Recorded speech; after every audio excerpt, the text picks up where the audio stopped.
So dear beloved community, it's such a joy to be together with you on this, the 25th day of October in the year 2020. Here I'm sitting in Mountain Spring Monastery in the Blue Mountains where the rain is falling heavily. It's such a beautiful thing to be sitting and listening to the rain. And as I was sitting and listening to the rain earlier this afternoon, it came to my consciousness that I really wanted to share that insight doesn't arise from thinking. It doesn't arise from cogitating about something, but from bringing mindfulness and concentration and cultivating the factors of awakening in each and every moment, just as that moment is, whether it's a pleasant moment, whether it's a painful moment, or whether that moment is mixed. Being willing to do that, being willing to bring mindfulness and concentration to each and every moment just as it is a fruit of the practice that I like to call not running away. It's the capacity to stay with what's arising in every moment just as it is, to not try to run away, to not try to find a peace that's somehow separate from the experience of this moment. That takes courage. That's fierce. As I mentioned in Mountain Spring here, it's raining heavily today, and it looks like it'll be raining for almost the whole week. And I've been thinking of a poem by Ryokan. Today, there's been a few haiku poems that have tapped me on the shoulder, and there's one that has been with me the whole of today, and I'll share it now. The poem is, in an old temple, Mount Koya, I listened to raindrops falling from a cedar tree. In an old temple, Mount Koya, I listened to raindrops falling from a cedar tree. So here I am in a very new temple, just a few months old in the Blue Mountains, listening to raindrops falling from eucalypts. But that experience of listening is really, for me, the heart of meditation, the heart of spiritual practice, opening up a space of availability for what's there. And we all know, even by looking at the word listen, that it contains the same letters as the word silent. In order to actually hear something, to hear a sound, or to hear the experience of our life, we need to stop our talking.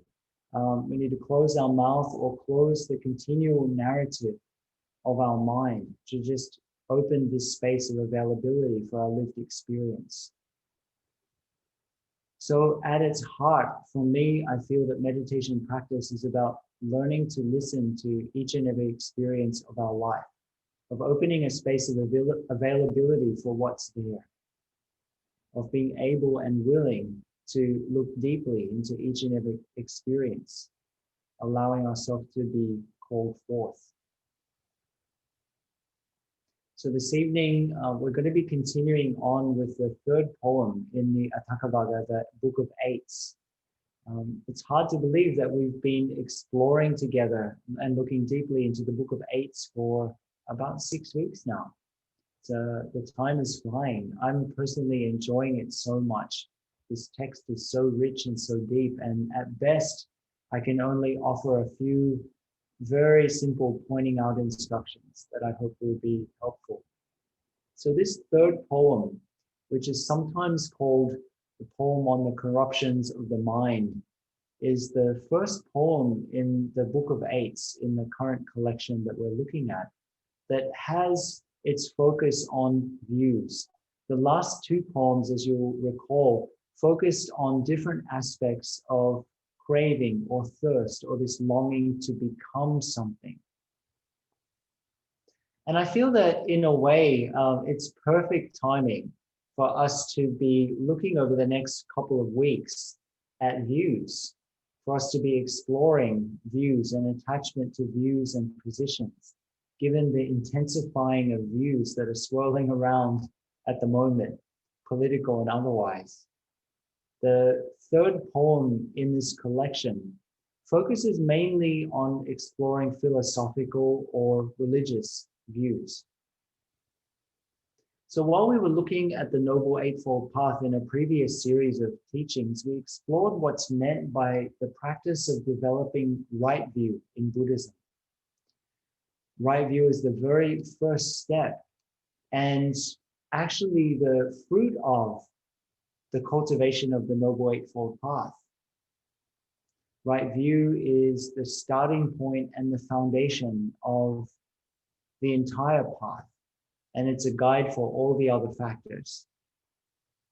And it's also the fruit and the culmination of our practice, because as we develop all the other factors, then all the other factors in a beautiful feedback loop nurture the development of right view. The practice of cultivating right view in Buddhism, or clear seeing things clearly, is quite different from taking on another set of views. It's an embodied awareness that enables us to understand where we are and why we're practicing, as well as the successive landmarks that we pass as our practice advances. In the earlier series, we also explored the relationship between right view, or cultivating clear seeing, and the practice of letting go of views and notions. It's probably helpful to consider at this point what the Buddha himself said about cultivating right view. The Buddha, when he was asked to define right view, shared the following, and you can find this text in the long length sayings, the Digha Nikaya, Sutra or Sutta number 22. And what is right view? It's knowledge with regard to suffering, knowledge with regard to the origination of suffering, knowledge with regard to the cessation of suffering, and knowledge with regard to the way of practice leading to the cessation of suffering. This is called right view. So please notice something important here. The Buddha said knowledge with regard to these things, which are the very foundation of our existence. He didn't say more ideas, concepts, and notions about these things, or invite us to take on ideas from others. He invited us to have direct knowledge of these aspects, these foundational aspects of experience, coming from our embodied experience from deep within each one of us. So please remember that the practice of Buddhism at its core is to cultivate right view, not just cultivate views or more views. We're all experts in that. We're all experts in holding views. But to be fair, our views are almost without exception not clear view, or not complete. Right view in Pali is sammaditthi. We normally translate samma as right, but it can also mean complete. So complete view, seeing something from all aspects, including and most importantly from within. Ditti, which we translate as view, can also mean vision or seeing. And I really like that translation. In fact, as I've shared before, when we moved here and we settled in what has become the Brothers Hamlet here in Mountain Spring Monastery, we named this hamlet the Hamlet of Cultivating Clear View. And the Buddha said in another text in the Anguttara Nikaya that he saw no single factor as so responsible for the arising of unwholesome states of mind as wrong view, and no factor as helpful for the arising of wholesome states of mind as right view. Again, he said that there's no single factor so responsible for our suffering, our ill-being, as wrong view, and no factor as powerful in promoting good of living beings as right view. this kind of insight, this penetrating insight into the nature of things, doesn't come from books. It'd be great if it did, or if it came from talks, but rather it's from the Dharma bursting forth in your own life, through you putting in the effort to actually apply these teachings in each and every moment, and not behaving like a victim of samsara anymore, but to know that we have the capacity to wake up and to choose to apply a Dhamma door, something as seemingly simple as mindfulness of breathing, which will open all the other Dhamma doors of practice for us. So the poem that we're exploring this week focuses on the ways that we relate to views and dogmas and doctrines, and it looks specifically at the motivations behind these views and our attachment to these views, the worldviews we create around our own views. In this poem that we'll be exploring this evening, we're offered a reflection that most often, if we're not careful on a subtle or not so subtle level, actually our untransformed desires and preferences are intertwined with our spiritual beliefs. In fact, in this poem, there's the theme of, or the invitation for us to consider that we may even tend to hold particular views, because as the poem reminds us, unconsciously we think it's to our advantage. Our advantage here refers to the tendency that we have as human beings to build up a barrier to protect our idea of self. And this gives us a kind of temporary peace, but it's a very unstable kind of peace. It's the peace that's the peace of a fortress or a castle that is under siege. It's a temporary reprieve at most. That fortress is liable to be broken down at any moment. And as a meditator, as a spiritual practitioner, rather than building up even more layers around ourselves, we want to be practicing to peel them away. So the main theme of this poem is the importance for each one of us to recognize how entrenched we are, entrenched in our views, in our notions, in our ideas, and also often in doctrines or dogmas. And this poem offers a somewhat radical message that the person that is free, the wise person, has no need for views, or as the last verse states, has shaken off every kind of view. In particular, this poem reminds us that a sage, a wise person, doesn't form views about states of becoming or non-becoming, as we explored last week. So why don't we enjoy a sound of the bell, just coming back to our breathing, coming back to our bodies. You might even be hearing the sound of the rain coming through the microphone, so you can also enjoy the sound of the rain. And then we'll hear the poem in its entirety and have some reflections on each of the verses.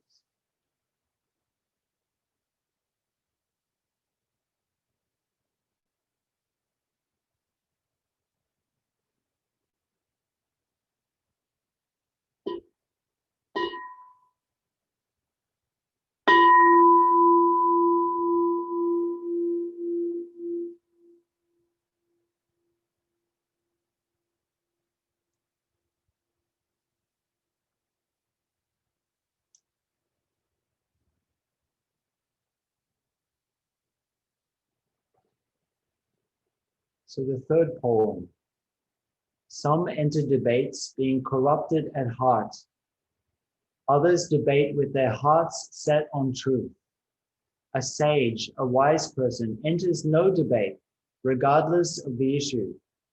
Therefore, the wise one is nowhere constrained.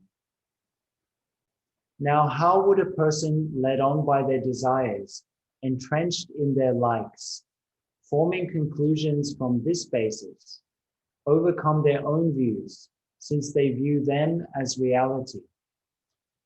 Whoever boasts to others unasked of their self, their practices, their precepts, and their virtues is the skilled say of ignoble nature. But that practitioner who is serene at heart and praises neither their own self, practices, or virtue, not labeling themselves I in this, the wise would praise them, calling them a noble one. Such a person no longer has any arrogance or vanity for anything in the world.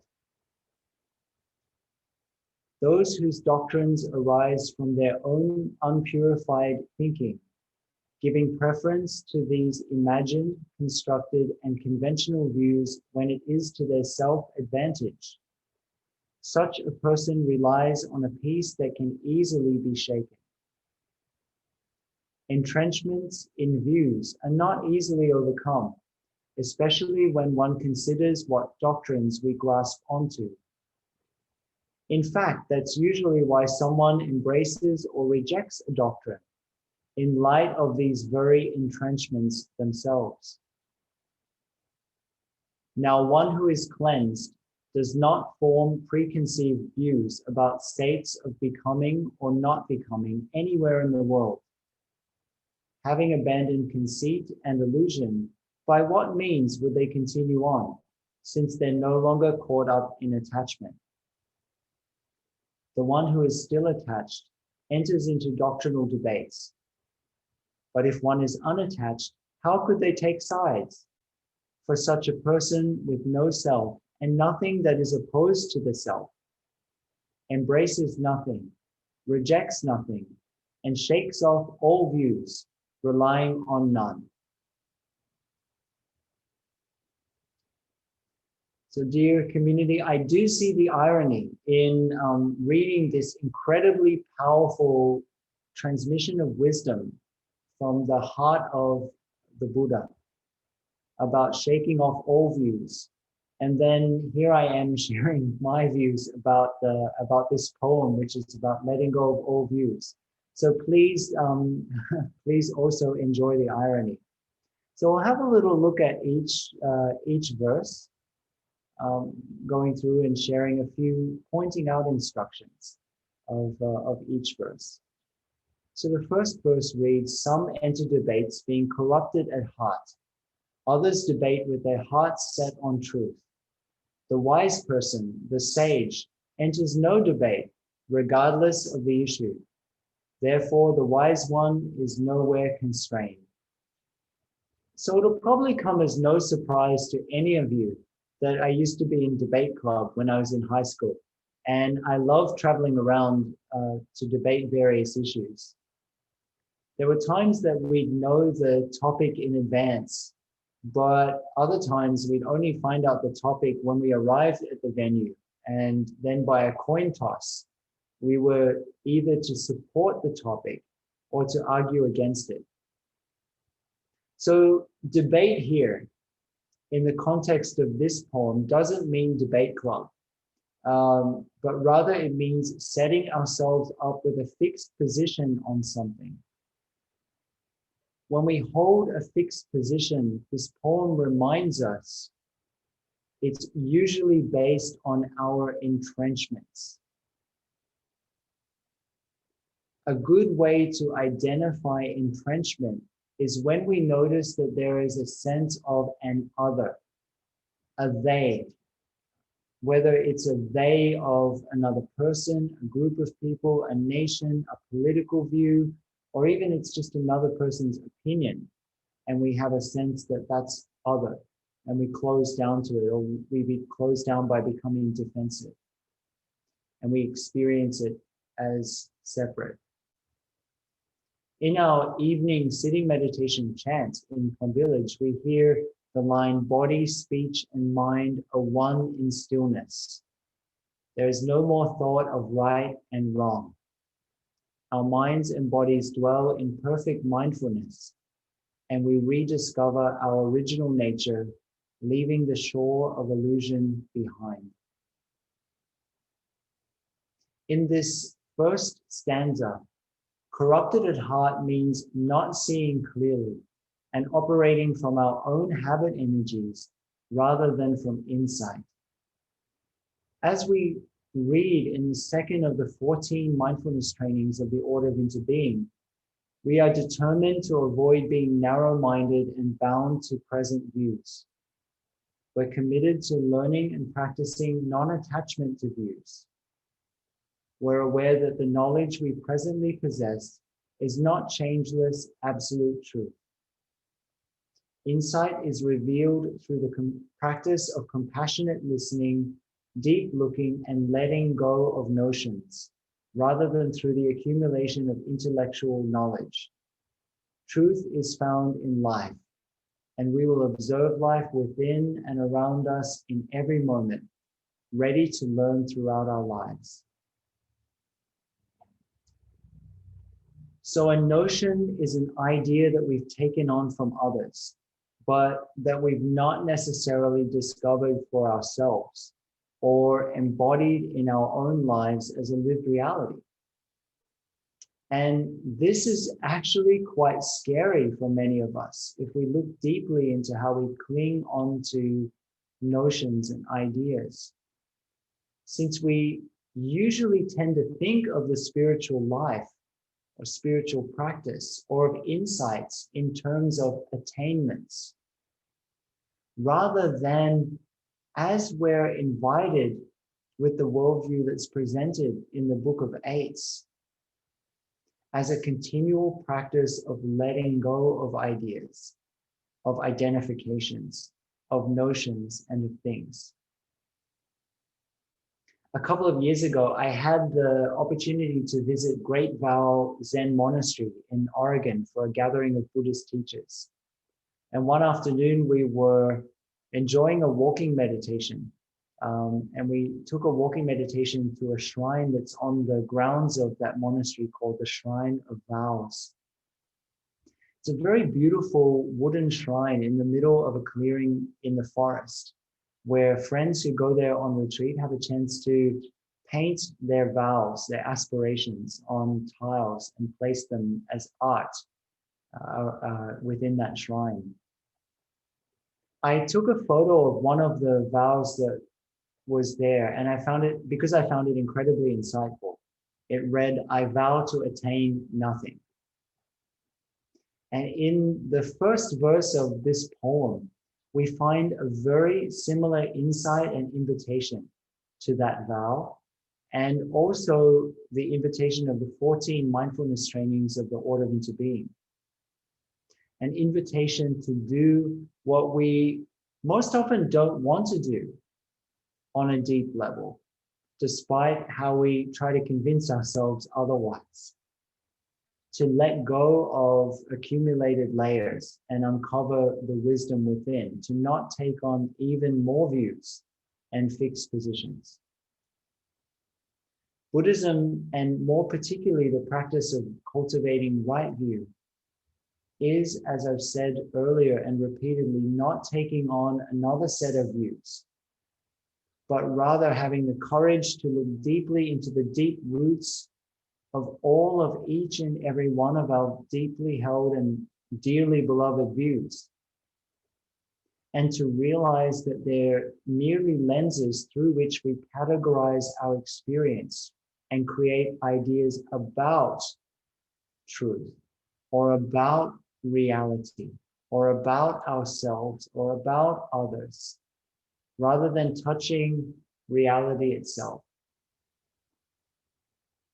These notions and ideas are not reality in and of themselves, even as we spend most of our time utterly convinced, completely convinced that they are.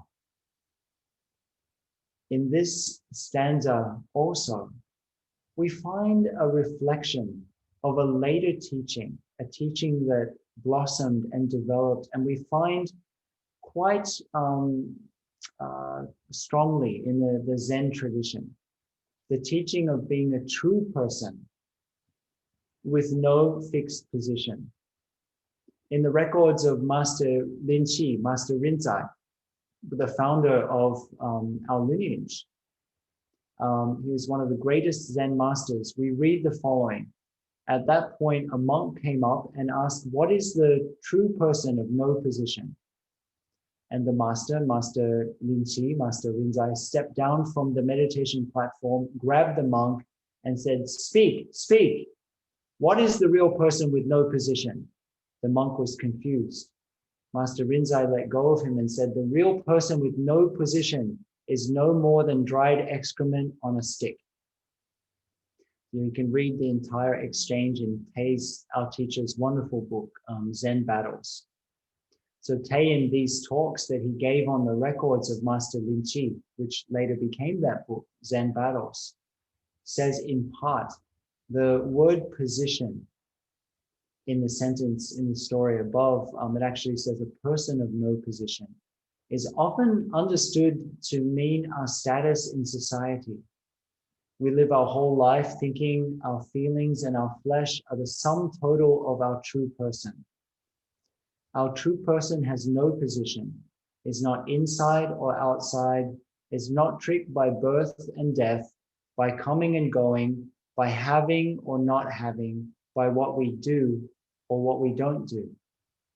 Our true person can't be found by means of our intellect, our reasoning. We know that we're more than that. So our position here, and more particularly our position in society, is merely the outer level, the outer aspect of what's meant by this word position. The deeper level means to look and see from which form of a created self, a rigid sense of who we are or what another thing or another person is in each moment, that we base our response from. So no position here means that we don't base our response on a precarious position based on selfing or self-interest. Just like Tei's story of the spontaneous action of one hand grasping onto the thumb of another hand when it's hit by a hammer. Another important line in the story from the records of Master Linqi here is no more than dry excrement on a stick. So Master Rinzai, Master Linqi, uses an image that's quite different to the one that we might have of a true or a real or a realized person. We tend to think of a true person, a real person, a realized person as pure and noble, and we ascribe all of those associations to that person. So Master Rinzai uses this image of dried excrement to balance out this tendency that we have. Since if we have a set view about what our true person is, then that view has no more value than a piece of dried excrement. Now, Brother Tenzin, who lives here at Mountain Spring, just ordered a truckload of chicken excrement for the organic farm out the back, and we actually paid for it. So it might be that there's actually more value in poop, in excrement than we tend to think, but you get the point. So let's have a sound of the bell.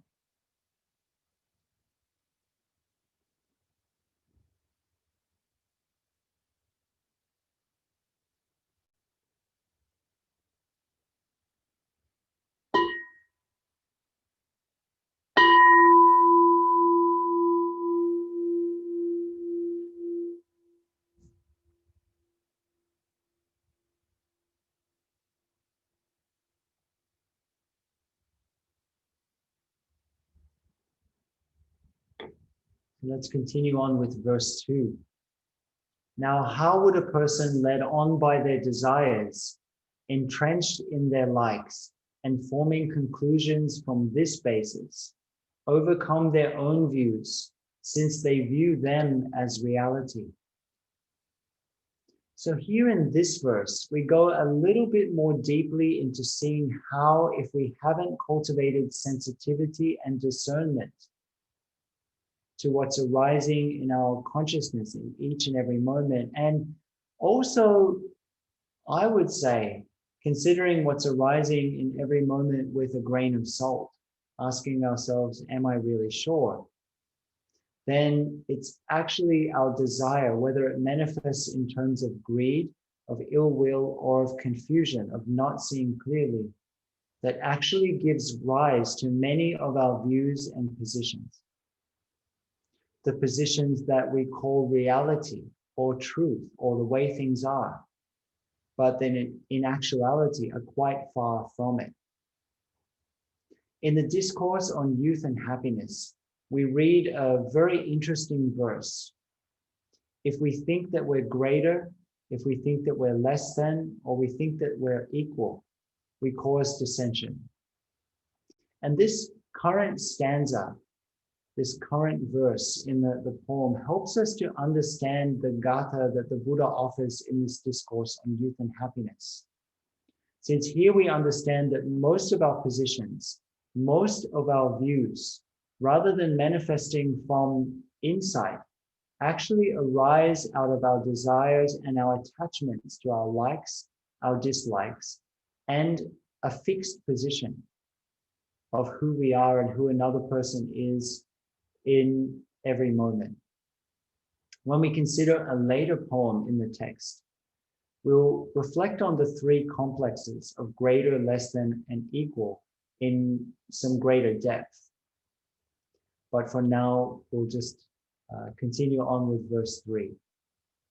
Whoever boasts to others unasked of their self, their practices, their precepts, and their virtues is the skilled say of ignoble nature.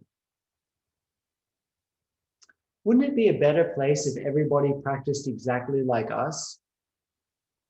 Since many times we have a feeling that we are the ones that practice perfectly, and everybody else, they just don't quite measure up.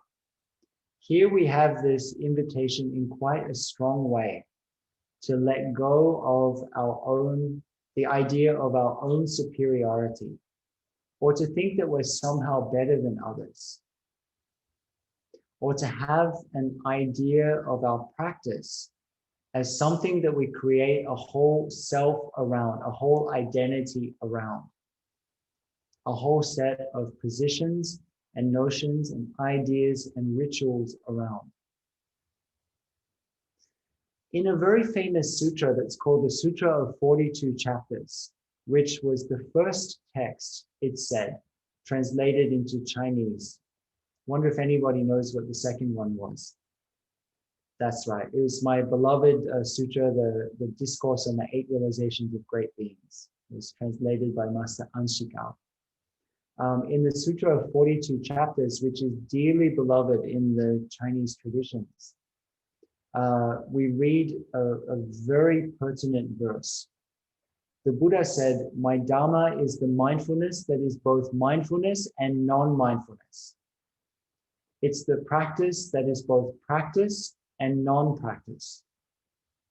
It's the words that are words and non-words, and the cultivation that is both cultivation and non-cultivation.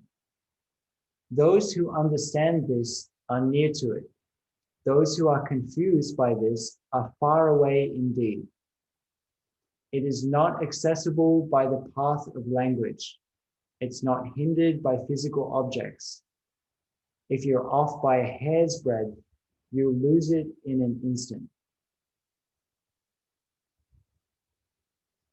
I'll never forget drinking tea with Tay back in the year 2004. It was when we had the 3-month winter retreat in Deer Park Monastery, when the whole of the monastics who were ordained at that time in the Plum Village lineage came together. And Tay and I were drinking tea together. And Tay said to me, you know what, Brother Hopai, if we practice deeply in Mahayana Buddhism, there's a teaching that if we're able to look deeply, There's nothing that's not Dharma. And we see this insight so clearly in that verse from the Sutra of 42 chapters, that practice is not something that we do. Well, maybe in the beginning it is, but as we develop along the path, hopefully it becomes an expression of our inner being, something that we are, not a whole ideology and set of rituals and self to hold on to. And while it's extraordinary to have met these teachings, extraordinary to understand them to a certain extent, even if just a little bit, and extraordinary to have the capacity to put some of these practices and these teachings into practice in our daily life, to apply them in our daily life. It's also nothing special at all. It's not something to build up a whole identity around, but rather something that should be helping us day by day to release layers that we've covered over that deep place of openness and spaciousness within. So the fourth verse reads, "But that practitioner who is serene at heart and praises neither their own self, practices, or virtue, not labeling themselves I in this. The wise would praise them, calling them a noble one. Such a person no longer has any arrogance or vanity for anything in the world."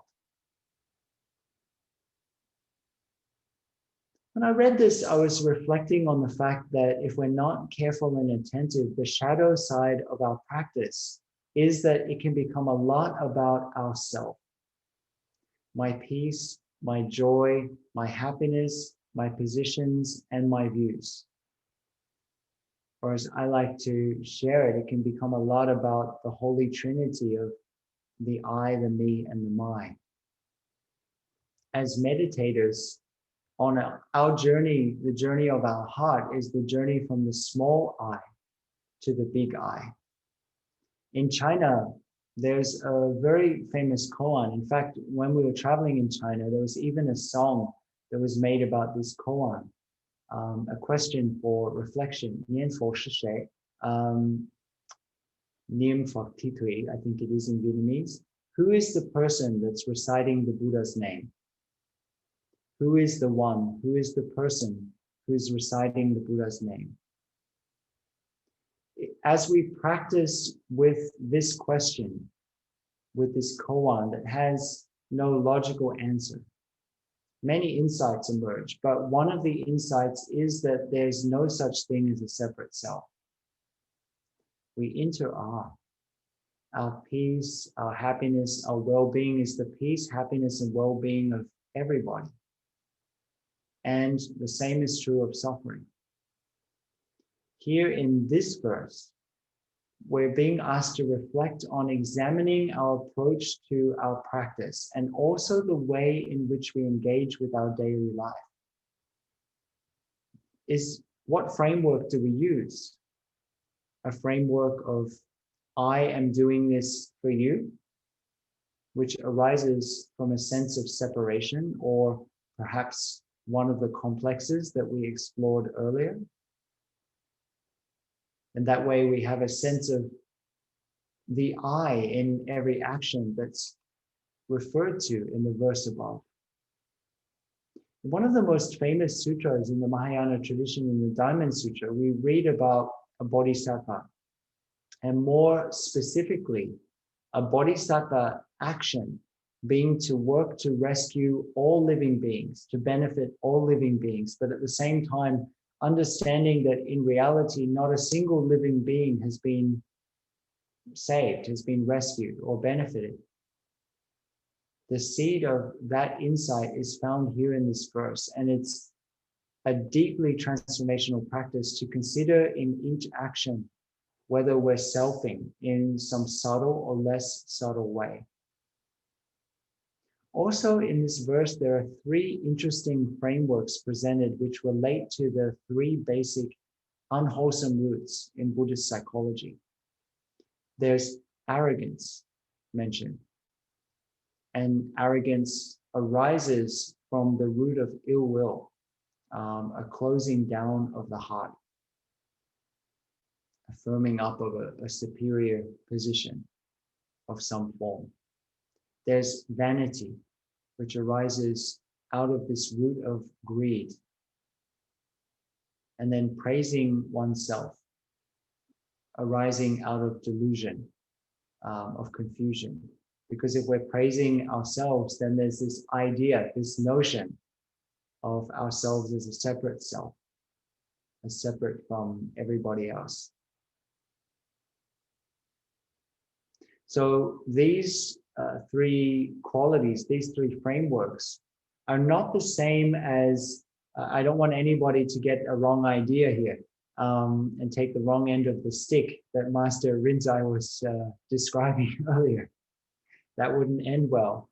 This is not the same as reflecting on our own virtues, reflecting on our own good qualities and things which the Buddha specifically invited us to do, but rather to look at the ways in which we operate from a sense of separation, a sense of isolation. And so this verse is an invitation for us to look into the ways that we interact.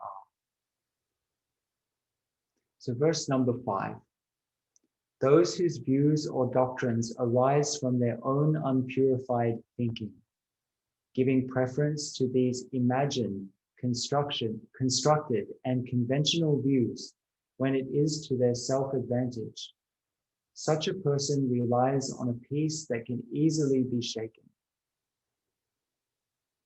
Earlier in this talk, we mentioned that this poem reminds us to reflect on the positions that we take, the foundations on which we choose to stand in each and every moment, and to reflect on the roots of those. Most of the time in our heart of hearts, when we're holding on to a particular view or ideology or so on, we hold on to it because somehow we unconsciously think it's to our advantage.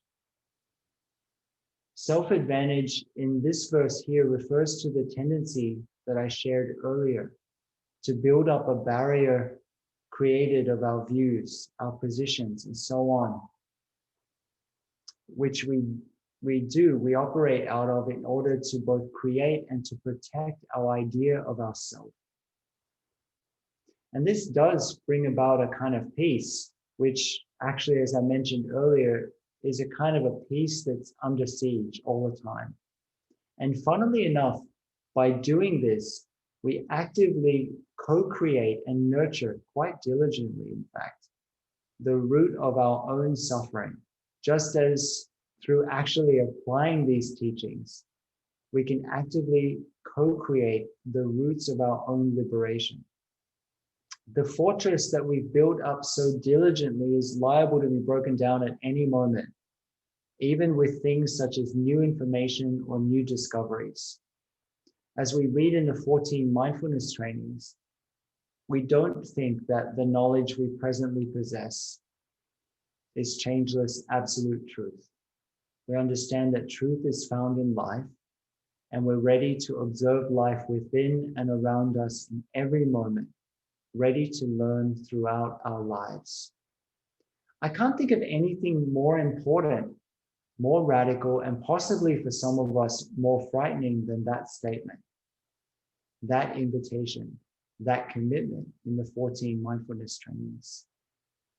Also, if you were listening to this verse closely, you'll notice that in this verse, we hear of imagined, constructed, and conventional views. And for those of you that have studied a little of Buddhist psychology, you've read Understanding Our Mind, the 40 verses on mind, then you'll see that here there's also a relationship to the modes of cognition, things in themselves, mere images, and so on, that are that we understand as frameworks for views in Buddhist psychology. And we'll be exploring those as we touch some of the later poems, these three main ways through which we construct reality. So verse number 6, entrenchment in views are not easily overcome, especially when one considers what doctrines we grasp onto. In fact, that's usually why someone embraces or rejects a doctrine, in light of these very entrenchments themselves. In this verse, we hear the word entrenchments. And entrenchments is a translation of the Pali term nivasana. In the past, as I've mentioned before, rather than using technical terms such as these, I've used metaphors such as tracks in the carpet. Since I think and I observe that people remember these images much more easily than the technical terms. But as I mentioned last week, I really like the translation entrenchments or nivasana. I find it a very helpful framework to use in my own practice, and I hope you do as well. We can be entrenched in our behavior, in our thinking, and so on. And most often, we're not just entrenched in a little rut or in a ditch, where we've created a whole underground city crafted out of our own habit energies, our strategies, our opinions, and our very sophisticated avoidance mechanisms. So nivasana can be also translated as abode or home. A few years ago, I shared with friends that traditionally a monastic is called a left home person. Home here can be a physical place, and we do leave our physical homes, but that's not the deeper meaning of leaving home in the spiritual sense.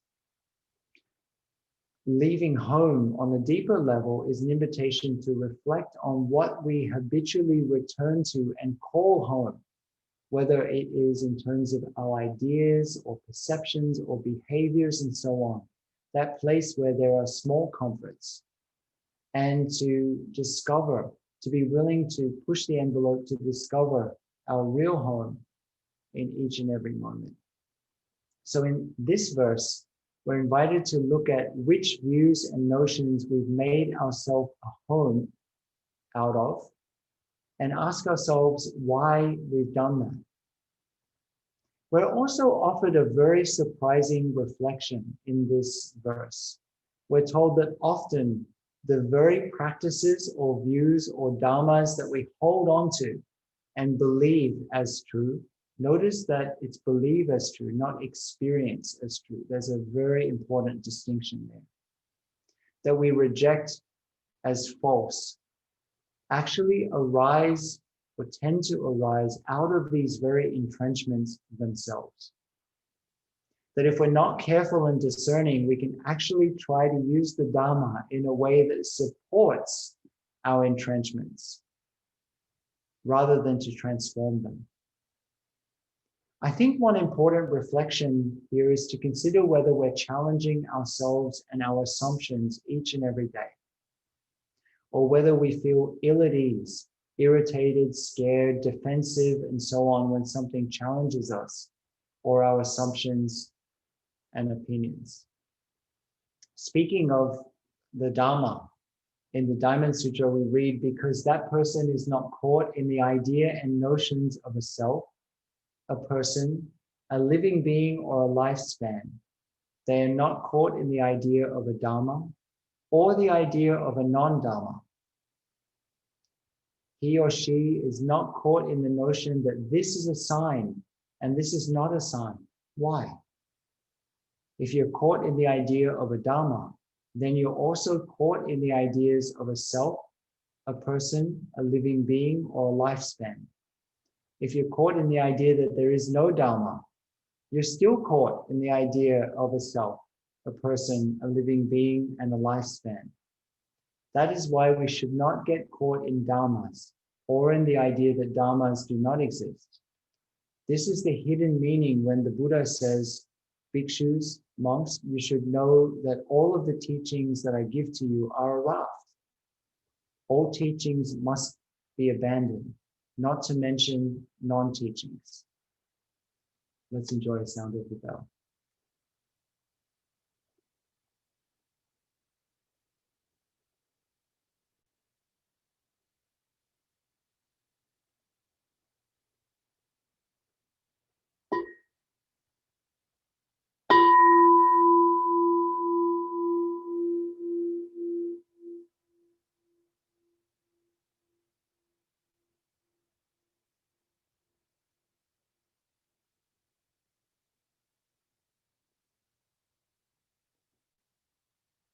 Let's continue with verse number 7.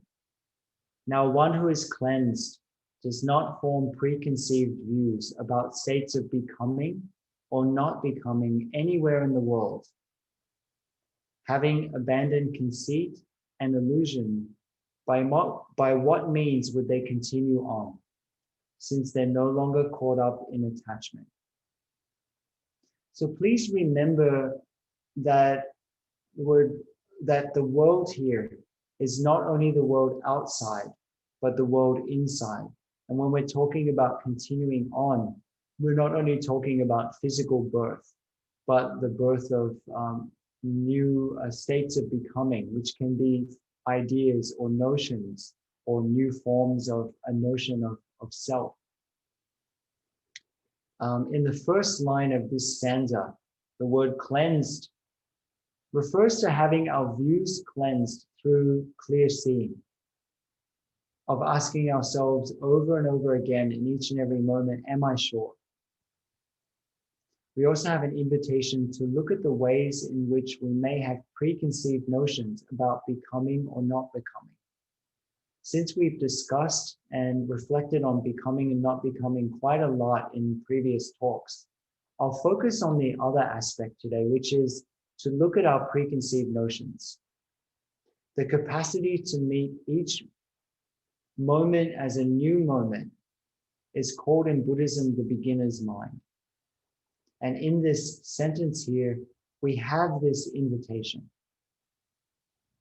We can have a tendency to become jaded, to think that we've discovered all that we need to know.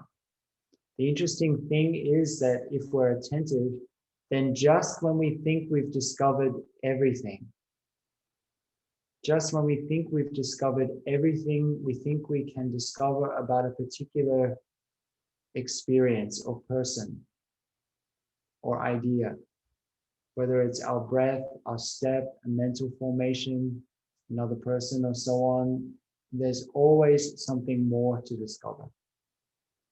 Being ready to learn throughout our lives means exactly this: to meet each moment, to meet each encounter in a fresh and new way. Letting go of conceit is another interesting phrase in this verse. Conceit is one key form of selfing. And for the list lovers, we won't really go into this list tonight, but just out of interest, in the text, there's actually 9 forms of conceit that are listed, but they're all basically based on our tendency to consider ourselves or others as better or worse or equal in any situation. The issue here is our continual comparison of ourselves to others, who we consider separate than ourselves. Having abandoned conceit and illusion, by what means would they continue on, since they're not caught up in attachment? Here we're reminded that the endless round of becoming and samsara is not something that just happens to us. This process is a process that we actively buy into and we participate in. By practicing to recognize and let go of conceit and see things as they truly are, then this tendency to cling madly to anything, literally anything, that we think will take away that pain, even momentarily, will over time lessen and will have the possibility to transform this inward and outward cycle. Verse 8, the one who is still attached enters into doctrinal debates. But if one is unattached, how could they take sides? For such a person with no self and nothing that is opposed to the self, embraces nothing, rejects nothing, shakes off all views right here and now, relying on none.